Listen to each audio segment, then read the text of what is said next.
Major ডালিম বীর উত্তমের পর এবার ইলিয়াস হোসাইনের ইউটিউব চ্যানেলে সরাসরি আলোচনায় যুক্ত হলেন ৭৫-এর আরেকজন নায়ক মেজর রাশেদ চৌধুরী। আলোচনা অনুষ্ঠানের শুরুতেই সাংবাদিক ইলিয়াস হোসাইনের এক প্রশ্নের জবাবে ৭১-এর মুক্তিযুদ্ধে নিজের অংশগ্রহণ নিয়ে কথা বলেন রাশেদ চৌধুরী। একটা জিপ চালিয়ে, আমি নিজের আমাদের জিপ ছিল একটা আমেরিকান শক্ত জিপ চালিয়ে এই ডিপ্লয়মেন্টের মাধ্যমে আমার ব্যাকম্যান ছিল বাঙালি, তাকে সাথে নিয়ে এই মানে রাত্রেবেলা অন্ধকারে বর্ডার ক্রস করে আমি ভারতে চলে গেলাম।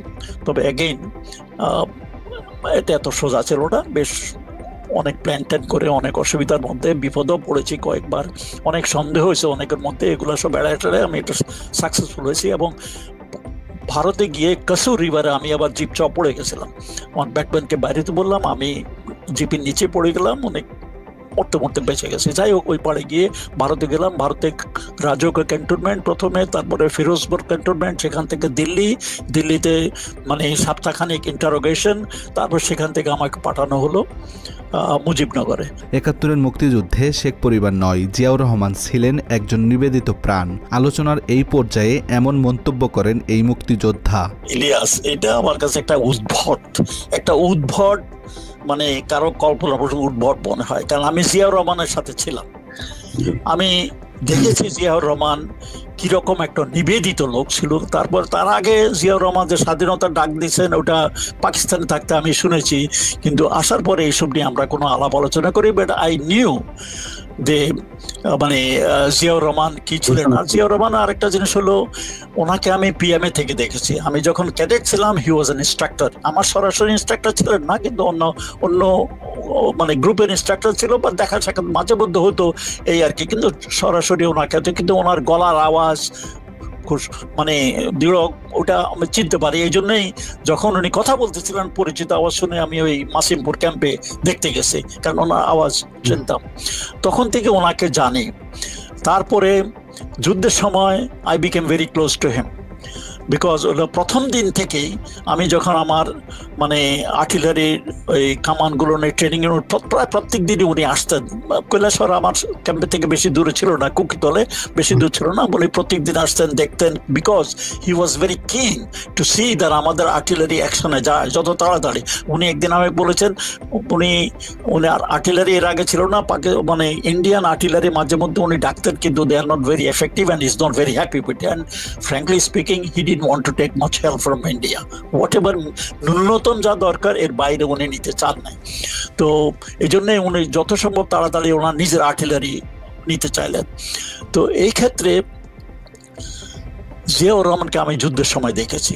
৭৫-এর মুজিব হত্যাকাণ্ড নিয়ে বাংলাদেশের ইতিহাসে এখন পর্যন্ত অনেক ধোঁয়াশা রয়ে গেছে।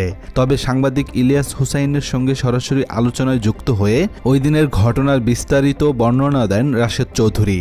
সেদিনের অপারেশনে কার কি দায়িত্ব ছিল সেসবও তুলে ধরেন তিনি। পুরো অপারেশনের দায়িত্ব ছিল ফারুক, আর রশিদের দায়িত্ব ছিল পলিটিক্যাল এলিমেন্টদেরকে সঙ্গত করা, নিয়ে আসা। তো ফারুক প্রথম কয়েকটা টার্গেট সিলেক্ট করা হলো, যেমন মুজিবের বাসা, সানিয়াবাতের বাসা, রেডিও স্টেশন, শেখ বনির বাসা, এই কয়টা টার্গেট। কারণ আমাদের যে সীমিত সৈন্য সংখ্যা, এর বেশি আমরা টার্গেট দিতে পারি না, হয়তো আরো টার্গেট নেওয়া যায়, তো আরো পলিটিক্যাল এলিমেন্টের যাওয়া যেত, কিন্তু এর বেশি আমরা নিতে পারি না, হয়তো টার্গেট কাটছাট করে এই 4-5টা নেওয়া হলো।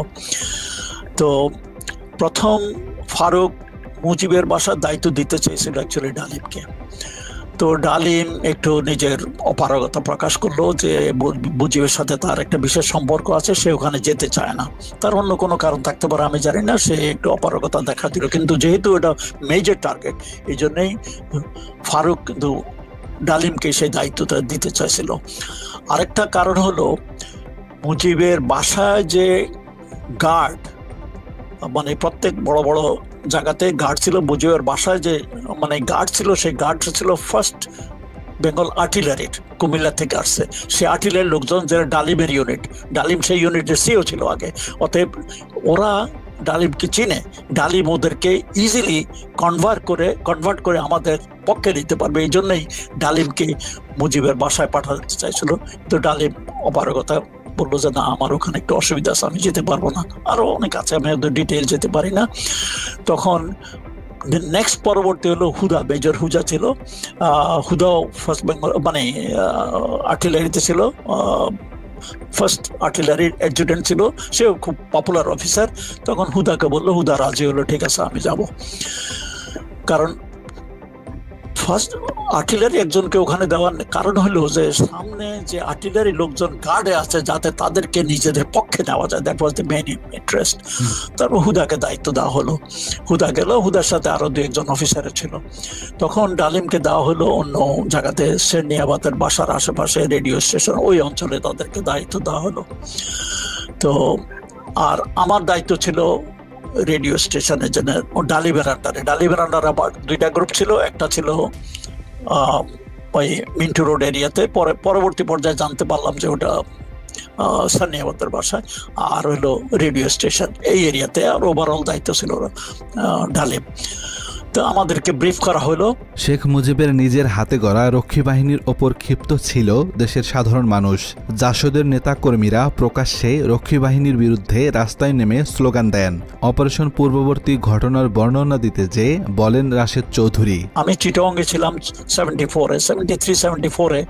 তখন একদিন আমি বাইজিদ বোস্তামি ক্যান্টনমেন্টে বাইজিদ বোস্তামি রোড দিয়ে শহরের দিকে যাচ্ছি, দেখি যে অনেক বিরাট প্রসেশন, কয়েকটা ট্রাকের মধ্যেও, মানে পরে জানলাম যে এরা জাসদের লোকজন, স্লোগান দিয়া যাইতেছে পথে দিয়ে, 1-2টা রক্ষী ধরো, সকাল বিকাল নাস্তা করো, মানে স্লোগান দিয়ে যাইতেছে।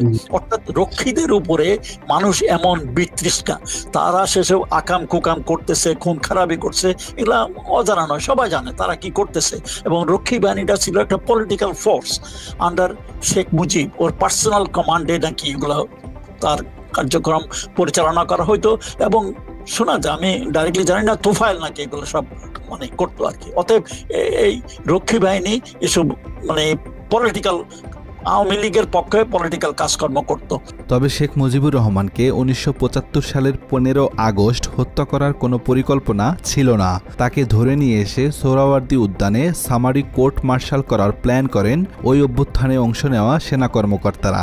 আলোচনার এক পর্যায়ে এমন তথ্য তুলে ধরেন মুক্তিযোদ্ধা রাশেদ চৌধুরী।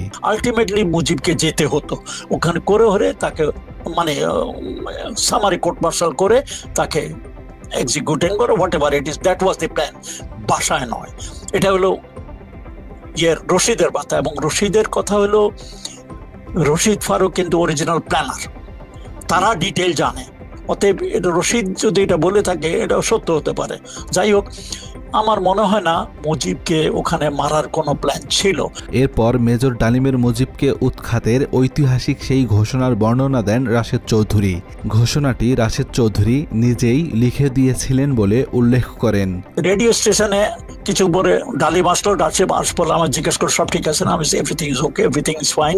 রেডিও স্টেশন আর একজন টেকনিশিয়ান ছিল, দে আর ভেরি হেল্পফুল, তারা আমাদেরকে সাহায্য করতেছে, কোথায় কি করতে মানে সুইচ মুইচ কোথায় কি করতে হবে বলছে। তো প্রথমেই ডালিম হ্যান্ডসেটটা নিয়ে একেবারে দাঁড়ানো অবস্থাতেই উত্তেজিত ভাবে বলা শুরু করলো যে দেশে একটা বিপ্লব হয়েছে, army has taken over the control.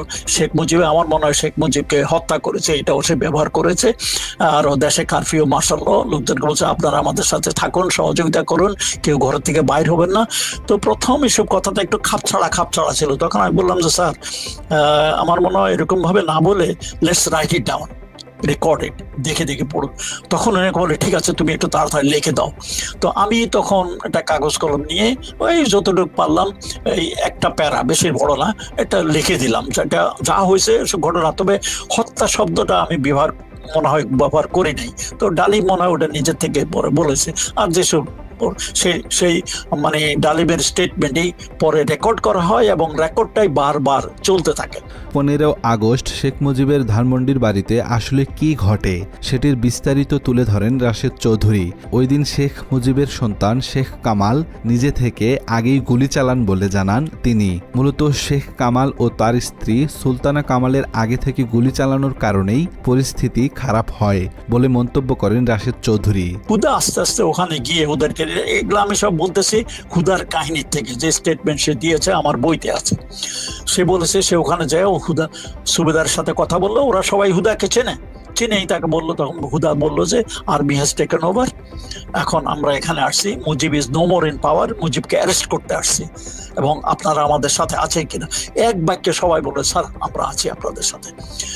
তো হুদাকে বললো যে ঠিক আছে আপনার রেডি থাকুন, কিন্তু কেউ যেন মানে এখনো 32 নম্বর ঘরের ভিতরে কেউ যেন না ঢুকতে পারে, এটা আমরা দেখে রাখুন।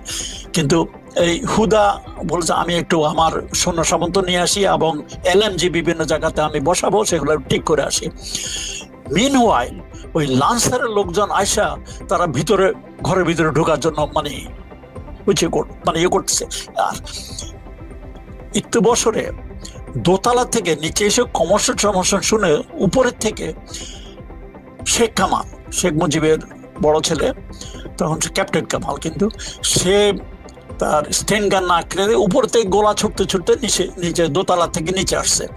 আর আরো বলা হয়েছে উপরে দোতলা থেকে সুলতানা, শেখ কামালের ওয়াইফ, সেও একটা মানে অটোমেটিক রাইফেল দিয়ে দোতলা থেকে নিচে যে জমাত হয়েছে তারা বুঝতে পারছে তারা কেউ অ্যাটাক করতে আসছে, মানে 32 নম্বরে মুজিবের বাসী, ওখান থেকে গোলাগুলি করছে।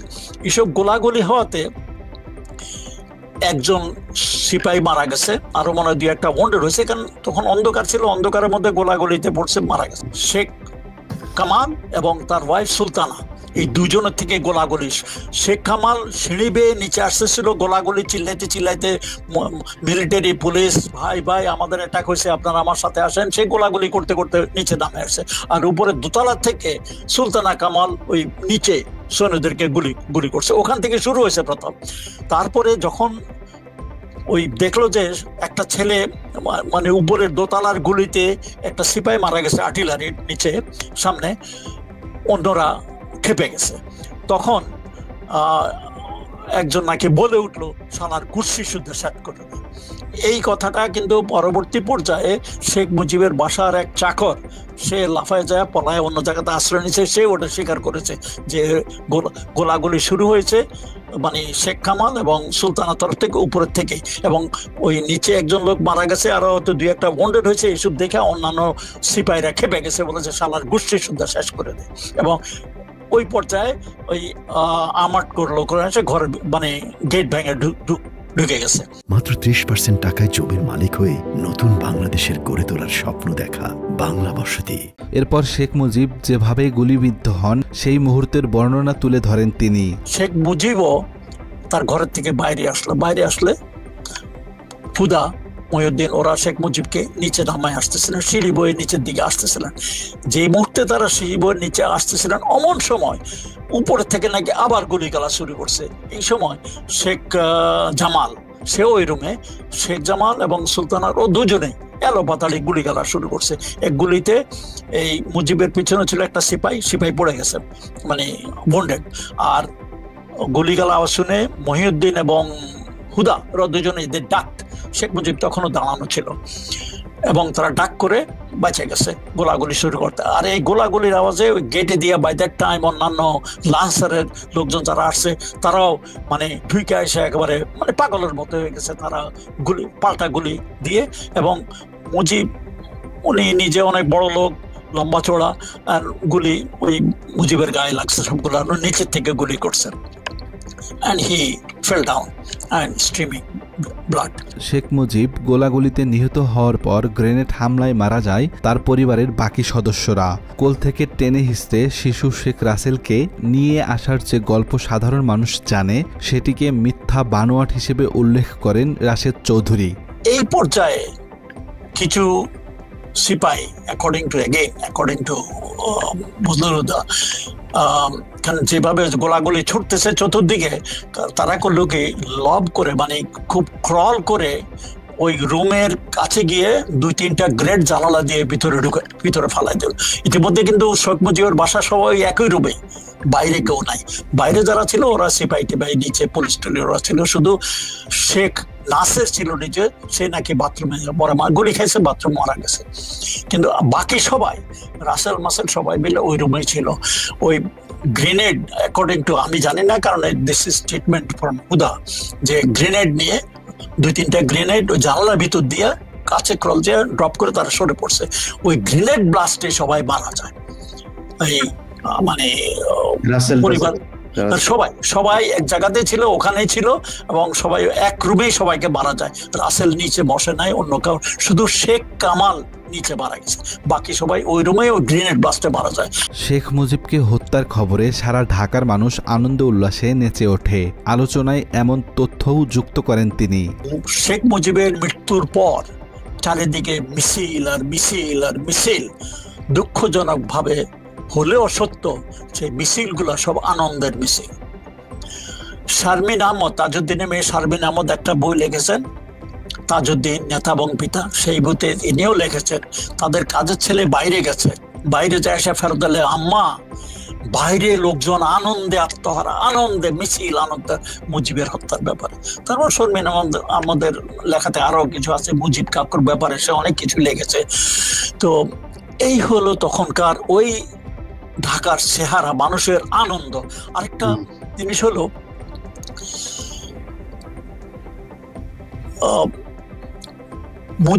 মুজিবের মৃত্যুতে কারো চোখে কেউ একটু পানি দেখে নাই, কারো মুখে মানে ইন্নালিল্লাহ শোনা যায় নাই, আর মুজিবের জানা যায় লোক পাওয়া যায় নাই।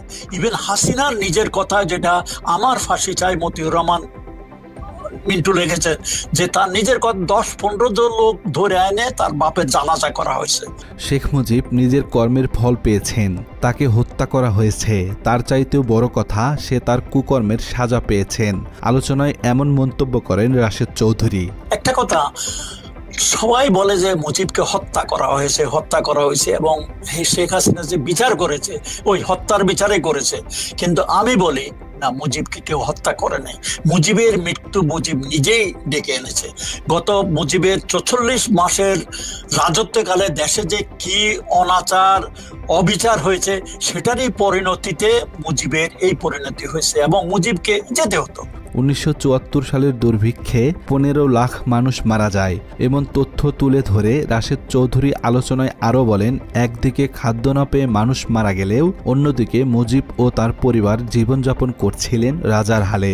তখনকার লোকের কাপড় ছিল না, মহিলা লোকের কাপড় ছিল না যে বাইরে যাওয়ার, ভিতরে, এই জন্য ঘরের ভিতরে থাকতো। তো এই পরিস্থিতি তখন ছিল দেশের, অথচ মুজিবের বাসায় খাওয়ার কোনো অভাব ছিল না। এটা কিছু একটা কমেন্টে আমি দেখলাম যে একদিকে লোকে খাওয়া পাচ্ছে না, অন্যদিকে মুজিবের 2 ছেলের বিয়ে রাজকীয় স্টাইলে মুজিবের 2 ছেলের বিয়ে হয়, মানে জুলাই মাসে, 15 আগস্টের 1 মাস আগে, এক্স্যাক্টলি 15 আগস্টের 1 মাস আগে, মানে রাজকীয় স্টাইলে একেবারে ভুলভোজ করে ওখানে, মানে যেখানে পথে ঘাটে লোক মারা যাচ্ছে।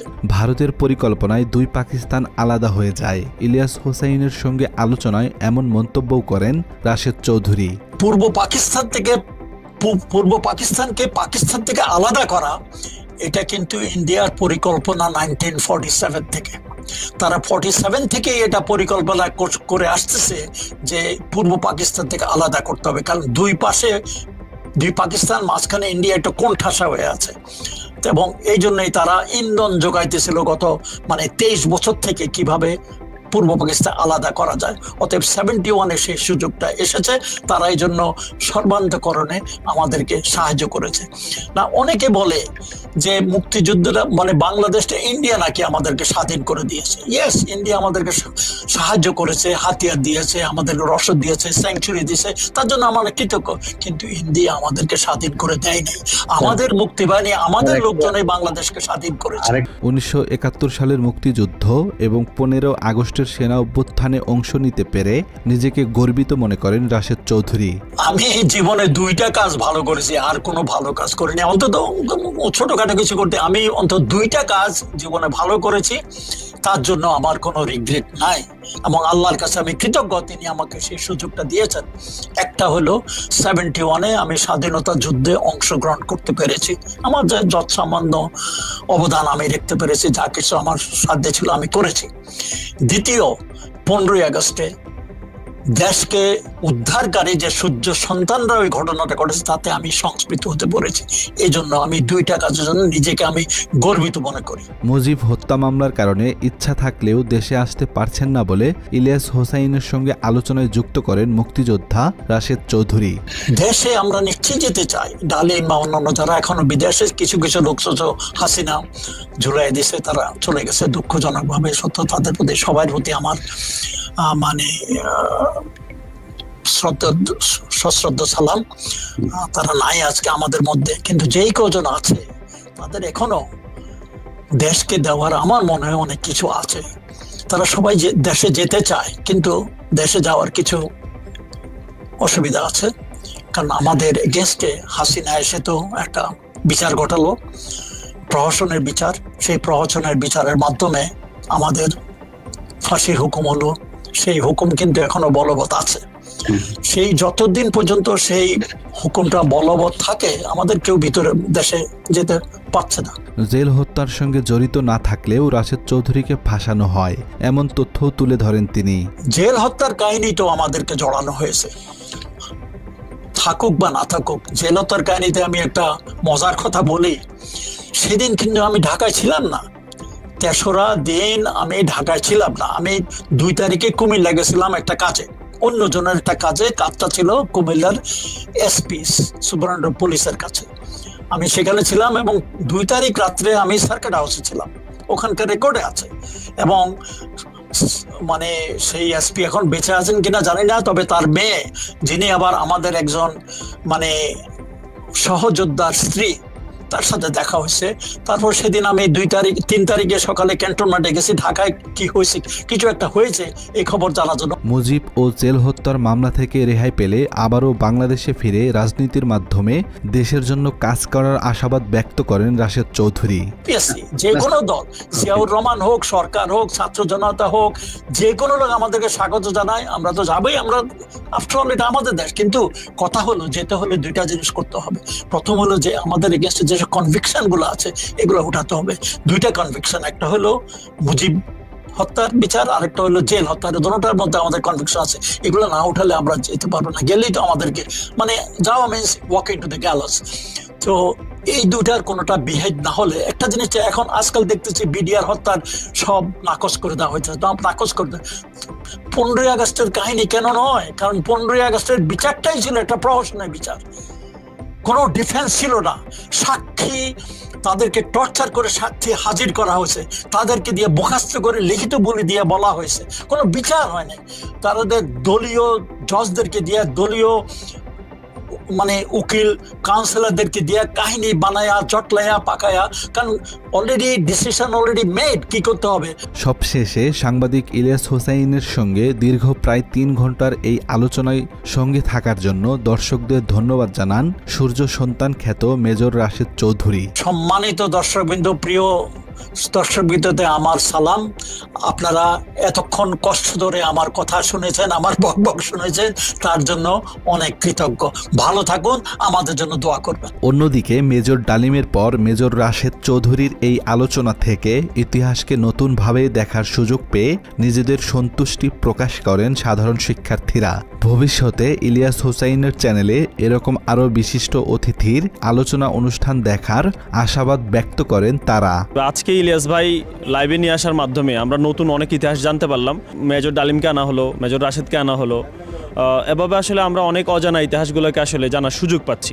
ইতিহাসকে আমরা নিরপেক্ষ দৃষ্টিতে দেখে বিবেচনা করার একটা সুযোগ পাচ্ছি। এটা খুবই সুন্দর উদ্যোগ, এটা চলমান থাকুক, জারি থাকুক। সাংবাদিক ইলিয়াস খুবই গুরুত্বপূর্ণ একটা ভূমিকা পালন করছে। ঠিক এই পয়েন্টে এসে যখন আমরা 71 নিয়ে পুনর্বিবেচনার কথা বলছি, আমরা যখন 75 ইতিহাসকে নতুনভাবে পাঠ করার কথা বলছি, এই পয়েন্টে এসে মেজর ডালিমকে নিয়ে আসা কিংবা পরবর্তী তিনি আরও কিছু ব্যক্তিকে নিয়ে আসছেন। সো এই পয়েন্টটা আসলে খুবই গুরুত্বপূর্ণ, কারণ এটা আমাদেরকে নতুনভাবে ইতিহাসকে পাঠ করতে শেখা কিংবা ইতিহাসের যে ডিফারেন্ট পার্সপেক্টিভ, ভিন্ন দৃষ্টিভঙ্গি রয়েছে, সেই ভিন্ন দৃষ্টিভঙ্গি পাঠ করার ক্ষেত্রে আমাদেরকে অনুপ্রাণিত করে, কিংবা ইতিহাসের যে সত্য ধামাচাপা দেওয়া হয়েছে সেই সত্যকে উন্মোচনের একটা পথ তৈরি হয়। মেজর জিয়ার আমলের যে রাজনৈতিক প্রেক্ষাপট, সেই প্রেক্ষাপটগুলোকে সামনে নিয়ে আসা যায় এবং আমরা মনে করি, আশা করব সাংবাদিক ইলিয়াস এই বিষয়গুলোকে সামনে নিয়ে আসবেন আর কি। আব্দুল্লাহ শেখ, বাংলা এডিশন।